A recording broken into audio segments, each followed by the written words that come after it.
Fala, Rovai! Fala, Rovai! O editorial Fórum 11:30. Queridas, queridos e querides. Pois é, saiu nova pesquisa Atlas Intel, a pesquisa que faz uma comparação dos presidentes da América Latina, de alguns presidentes, Chile, Colômbia, Argentina, Brasil e México, né? É um barômetro, né, da América Latina, faz ali um termômetro da América Latina, que mostra que o Lula está mais ou menos avaliado assim que nem o Milei, 50, um pouquinho menos, tal. E a Claudia Sheinbaum, que é a presidenta do México, é a melhor avaliada, e depois o Petro e o Boric, que têm avaliações que indicam dificuldade para eles elegerem ou se elegerem alguém que apoia ou se reelegerem. Olha só, o Júlio César Barbosa está dizendo que não consegue comprar o boné. Não, é só entrar lá, www.lojaforum.com.br, e compra o boné sim, Júlio. Não tem crise, não tem erro. Lá tem a publicidade, o boné da soberania. O Brasil é dos brasileiros, não deixe. Mostra aqui, Guilherme Almeida, aqui eu vou mostrar aí, ó.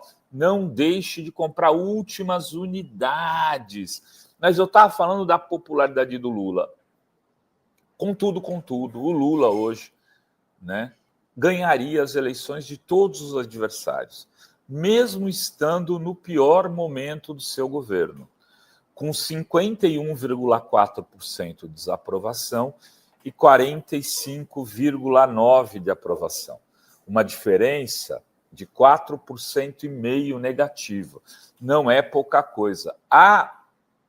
Em janeiro de 2024, esse número era exatamente o inverso. Era 51,2% de aprovação contra 45,4% de desaprovação. Ou seja, as linhas fizeram assim, né? Na verdade, essa linha fez assim, ó, inverteu. Isso mostra que alguma coisa precisa ser modificada. Lula começou a reforma ministerial pela comunicação, de forma tímida, mas talvez o governo precise de um oxigênio novo.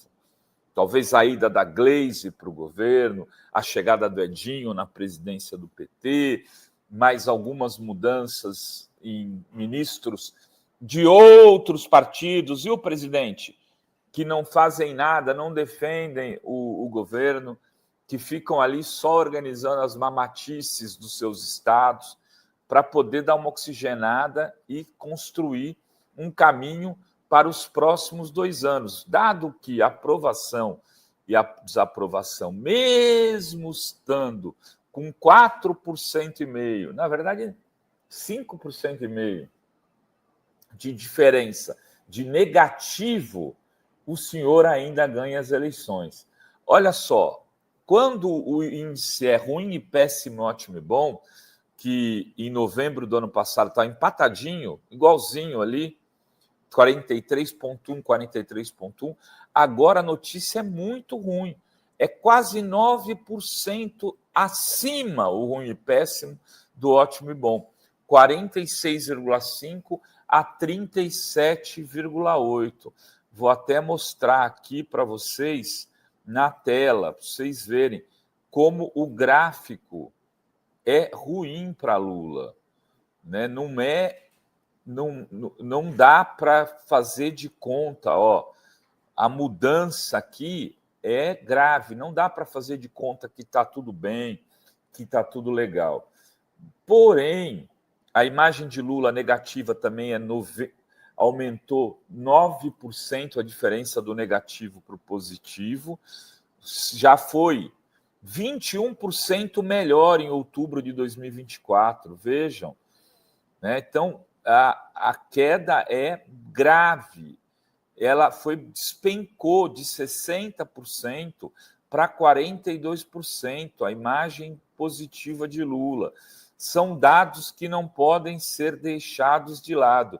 Mas vejam, se a eleição fosse hoje, Lula ganharia de Bolsonaro por 44 a 40,6.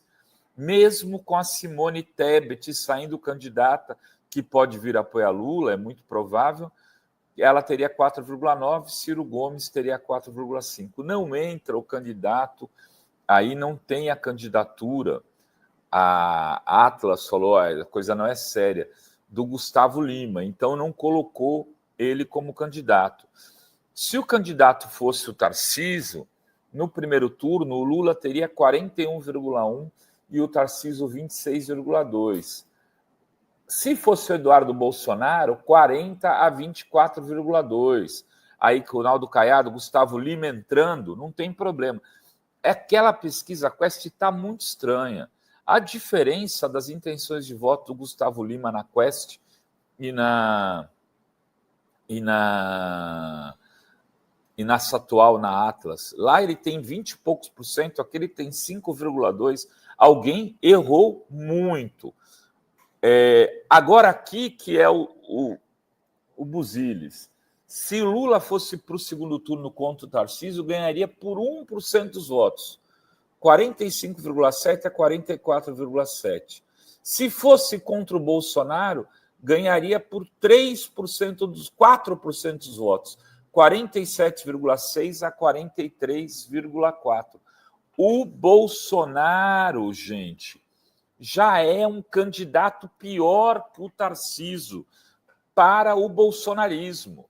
Se isso continuar nos próximos meses, se o Tarcísio continuar movimentando sua imagem mais para o centro e conseguir, né, dizer eu sou um cara forte que vai lá, privatiza tudo, quebra tudo, e não tem o rabo de palha do Bolsonaro, e não entro nesses debates que o Bolsonaro entra, ele pode ser alçado a candidato pelos setores da centro-direita que ficaram a favor de Lula e não de Bolsonaro na eleição de 2022. Entre eles, por exemplo, alguns setores dos grupos de mídia. A Globo fez uma cobertura distante pela primeira vez na sua história envolvendo o candidato do PT.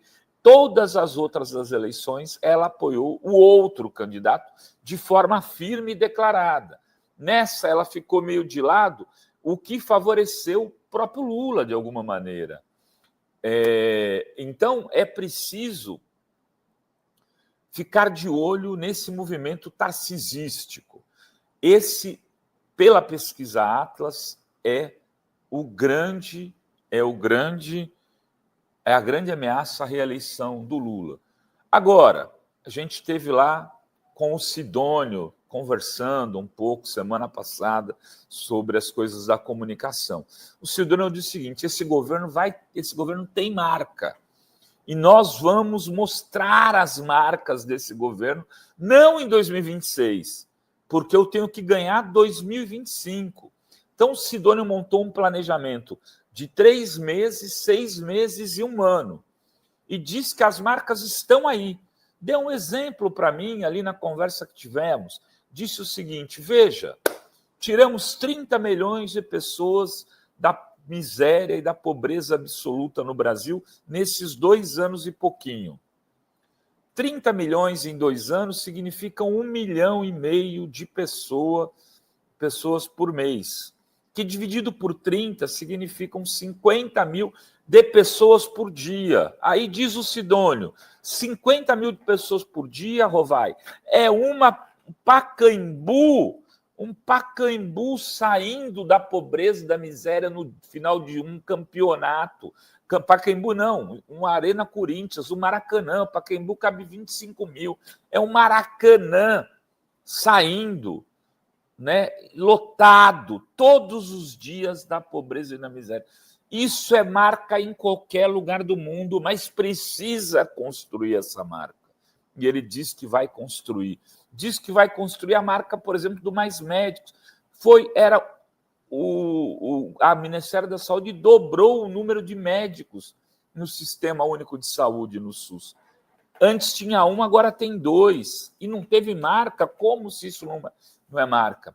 Então, o governo vai fazer, e a gente espera que dê muito resultado, a disputa da comunicação.